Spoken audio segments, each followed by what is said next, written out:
The Clippers survive. Oh, the Los Angeles Clippers, they survive, and there will be a Game 6. My. All of this just to go to Buffalo still. What is your problem? What is your obsession with this? What? I don't have no obsession. I'm just saying. Buffalo Bills. Listen, Buffalo Clippers. They're not going to Buffalo. They're not going to Buffalo. That's it. The dream is dead. It's been dead for, 40 years? I don't know what made them leave in the first place. Too cold. But anyway. Let's cable. Clippers. The Clippers. They did it. Proved us wrong. Both had Suns in this game. And since the beginning, they took off, you know. Gotta give credit to guys like Marcus Morris who stepped up. Mentioned so many times when he scores over 20, they win. Yeah. Gotta give credit to Reggie Jackson, who's been consistently the second best player. He's been giving it to them night in, night out. He's been great. Well, that's what happens when you just come out straight out of jail. You know what I mean? Like, you turn up when you get out of jail, bro. I'm not speaking of experience. I'm just saying. Sure. All right. Well, not yet, at least. You so. Gotta give credit to DeMarcus Cousins, stepping up big time, coming off the bench. You know, he had that big game 1 in this series. Didn't really do as much in every other series. I mean, other series. Other games. Yeah. And in this game, he really stepped up. 15 points in 11 minutes. I mean, that's production right there. That's what you want. Love to see that from Cousins. It's a good sign. Yeah, man. Again, yep, it's a great sign. Again, man, a talented big who got robbed of injuries, you know, and he's going to continue. But we know what he could do. He might not be healthy, but we know what he could do. We know what he could do, and we know he could bring value production for a team on both ends of the floor, mainly offensively when he gets the chance, because he's just a bully, a straight-up bully. And that's what bullies do. Yep, and saving the best for last. Last, but certainly not least. We had a discussion about superstars and stars and all that. What does a superstar do? Superstar comes in the winner-go-home game, the biggest stage of them all, for a chance to go to the NBA Finals. When you need this game, otherwise you're going to send home. And the star comes up big. It gives you buckets. And it's clutch for you and has a great game. And that is what Paul George did. Playoff P. Someone who's, as I was saying before, somebody's connection fucked up. Again, like I was saying, playoff P. Superstars doing what a superstar does. You know, coming to play when you need him. You know, win or go home situation. Game you have to win. And a chance to get to the NBA Finals. A chance that you meant not ever get. Yeah. Again. And he came out and he balled. Balled like how PG balls. Like, it was great to see. In the first half, when he scored, it was in the paint. He was attacking. Got upset with him a little bit because he started to settle a little bit. But then that third quarter hit. And there was nobody on that Suns team that could guard him. Not a single person. It was bucket after bucket after bucket. Chris Paul, enjoy another crossover meme. Because you got your ass crossed. Crossed. My God. He got crossed out. He got crossed out the frame. They said. I mean, PG was cooking. He was cooking. Devin Booker cooked him. Chris Paul on the floor. I mean, no matter who it was, it was Paul George going at him. Yeah. He was being aggressive. He was attacking. And then once he got in rhythm, that's when he started to shoot. And by that time, he's hot now. So, yeah, he can shoot. Fuck it. And he was shooting it, and he was making it. Let me tell you something, right? Two things. I don't care what anybody else say. I don't care what you say. He's a superstar. Was, has been, will always will be. He is a superstar. No matter if they lose this series, forget the fact that they lose this series. This game has just proved that he's a superstar. And he's been a superstar for a really long time. That's one. Two, I would like to apologize because I made a remark saying how, and even though it was a little bit warranted because it has downgraded a little bit from over the past years compared to the past years, but I disrespected this man's mentality. I said, when we was making the comparison between him and Booker, I said, I think Devin Booker has a more tougher mentality than him when looking at both players right now. And I was highly disrespectful making that statement because as he did in Utah, well, as he did in the Masters, as he did in Utah, and as he's doing right now in this series, he's shutting me up every second in terms of how mentally tough he is. Yes, he has missed free throws in crucial moments, but man, you said it all. You said it all right there. He's just been straight up disrespecting guys, and this was probably the best game of the series he had, obviously. 43, 41, 43 on the night. Straight up just freaking balled out. Again, just like what you said, getting into the paint. And then that second half, it was all ISO ball, one-on-one, showing why he's one of the most skilled players in the game. Footwork on 1,000, just putting people on an island, getting his, drawing fouls, getting contact, and making all his free throws in crucial moments. Yes. This is Paul George that I want to see. You know, like I said, he's been off and on in this series a little bit. That great game one, especially in that first half and third quarter. And then he started struggling. Game two, he struggled. Game three got it back in that second half. Game four, struggled. Now all that goes away because you drop 41 and the winner go home. Yeah. You know, that's what I want to see. That's what you have that case for him being a superstar. That's what superstars do. You want to know who he looked like? How many times I stressed it? He looked like the one that was going against playoff Braun back in 2013, going at his head. Win or lose, forget the fact that they lost. I don't care if you bring up the fact that they lost. The fact he was just going, the way he was playing last night was the way he was playing back then. It was beautiful to watch, man. It was great to watch. It's fun watching PG when he's playing like that because that's his skill level, that's his talent level, and that's what gets us hyped. The one with the FU mentality. I mean, like I said, the way PG has bounced back in this postseason, coming off of that bad performance that he had in the last postseason, and all the criticism, and all the hate, and all the comments that he got, and people attacking him and all that on social media and all that, and the way that he's played in this postseason has been spectacular. And also adding into the fact that he is their best player because their best player is hurt. And he has been carrying this load and trying to will this team. Not doing it all by himself, having some help, but doing this, trying to bring this team into the finals. It has to be talked about. He's been great for the majority of this postseason, and you got to give him credit when credit is due.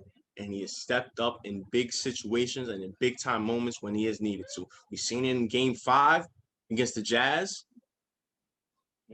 You know, when Kawhi was announced that he was gone on the road in a must-win situation, we saw it in that game.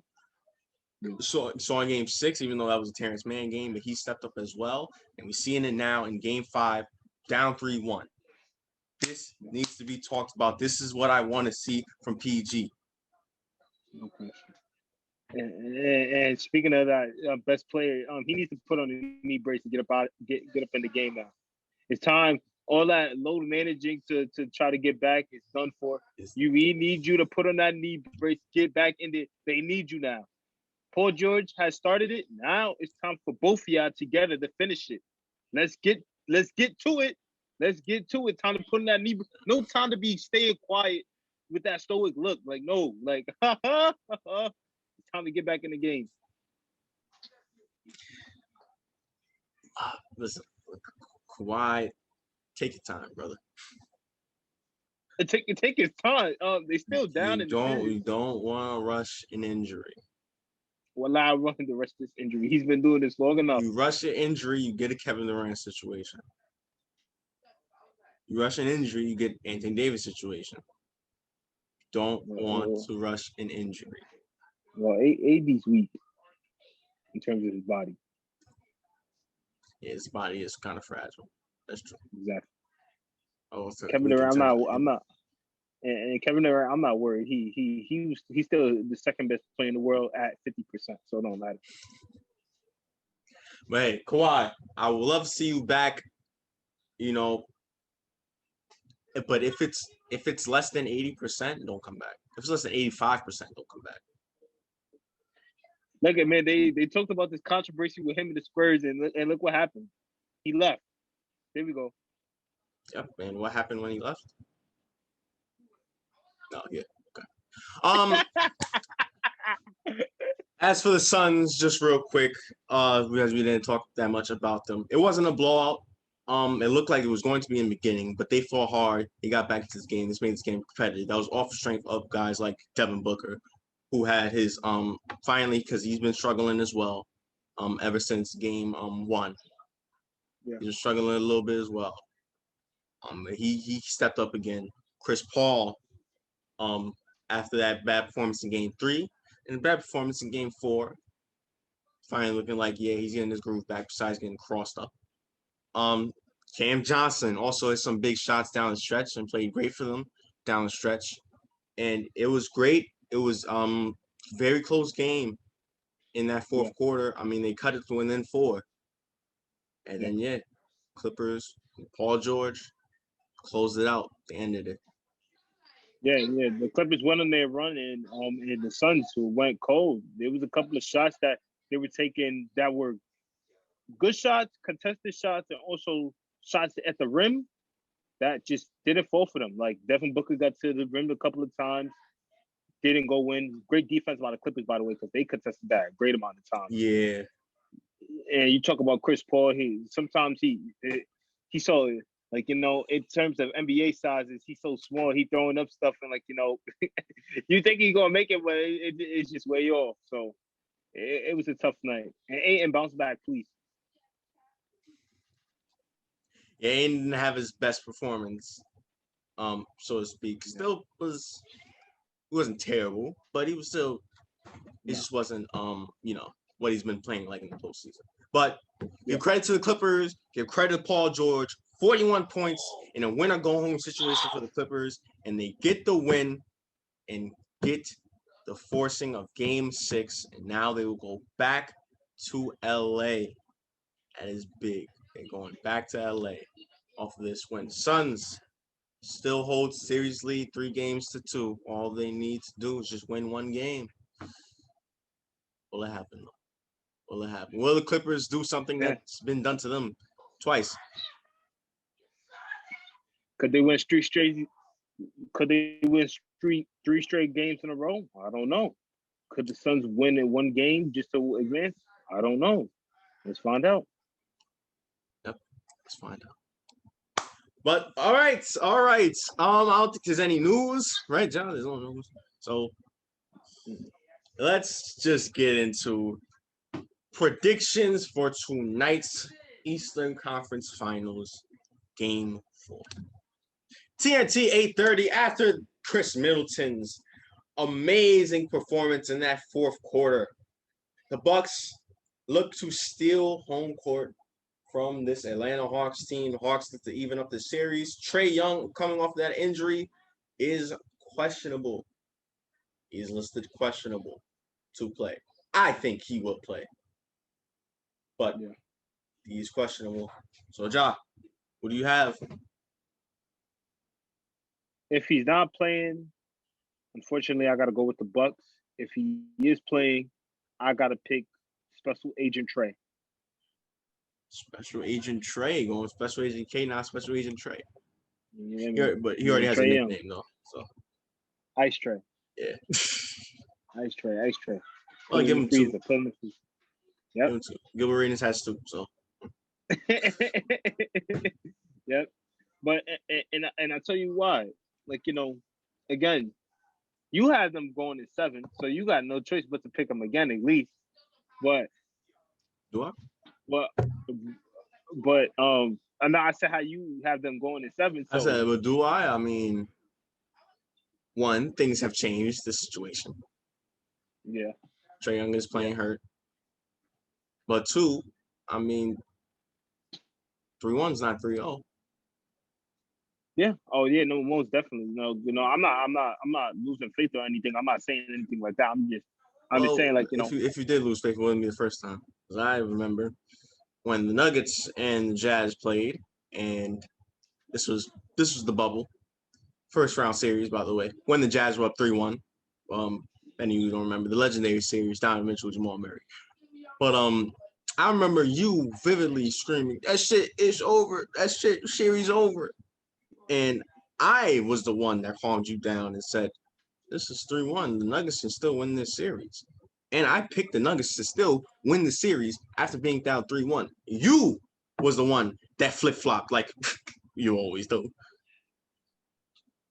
So why you gotta expose me like that? Hey, just letting you know. Just letting you know.